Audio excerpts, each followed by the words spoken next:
Mesdames, Messieurs, bonsoir, bienvenue sur la chaîne 22 de la radio-télévision Caraïbe. Au sommaire de l'actualité de la nuit du samedi 2 au dimanche 3 août 2025, aux environs de 4 heures du matin, l'orphelinat Nos Petits Frères et Sœurs Sainte-Hélène, situé à Kinskov, a été la cible d'une attaque violente menée par des membres armés de la coalition Vivre Ensemble.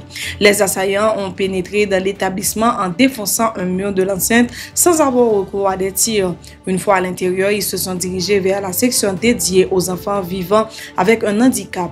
Au moins 6 personnes ont été enlevées, dont Gina, une ressortissante irlandaise, identifiée comme responsable de cette unité spécialisée. Plusieurs employés de l'orphelinat figurent également parmi les personnes kidnappées, selon les informations rapportées par la presse locale. Un appui logistique de plus pour la police nationale d'Haïti. Ce samedi 2 août 2025, la PNH a reçu un don de 32 véhicules, dont 24 voitures de patrouille et 8 ambulances. Cette remise s'inscrit dans le cadre d'une collaboration entre le Programme des Nations Unies pour le développement NUD et le gouvernement japonais. Un soutien qui vise à renforcer les capacités opérationnelles de la police, notamment en matière de mobilité et de réponse rapide sur le terrain. Toujours dans l'actualité, l'ancien sénateur des NIP, Nenel Kassi, a été arrêté hier samedi 2 août 2025 à Pétionville par des agents de la direction centrale de la police judiciaire DCPJ. Cette arrestation fait suite à un avis de recherche émis par la DCPJ à l'encontre de l'ancien parlementaire, a souligné le porte-parole adjoint de la PNH. Selon les informations communiquées par les autorités policières en février dernier, Nenel Kassi est accusé de complot contre la sûreté intérieure de l'État, de financement d'organisations criminelles, de complicité d'assassinat et d'association de malfaiteurs. Pourtant, l'ex-sénateur s'était déjà présenté devant le parquet de Port-au-Prince le lundi 17 mars 2025 en réponse à cet avis de recherche émis initialement le 18 février 2025. Accompagné de son avocat, maître Fanfan Guérilus, il avait alors affirmé que sa comparution volontaire devant le parquet mettait fin à la procédure enclenchée contre lui.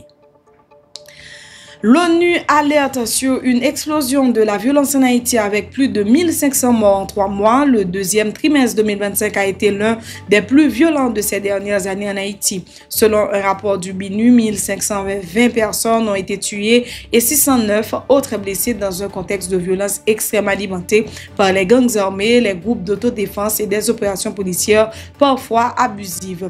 Les zones les plus touchées sont la capitale de Port-au-Prince, le Bar Tibonite et le centre du pays. Le document indique que les gangs ne se contentent plus de semer la terreur dans les quartiers qu'ils contrôlent, ils s'étendent vers l'intérieur du pays, imposant leurs lois, enlevant, violant et assassinant en toute impunité. Le rapport dénonce le massacre de 57 personnes en Petite-Rivière de l'Artibonite, l'exécution de 15 vieillards à Waf Jérémy et l'assassinat de 6 membres d'une même famille à Pernier, dont 4 fillettes. Et maintenant, coup d'œil à l'étranger.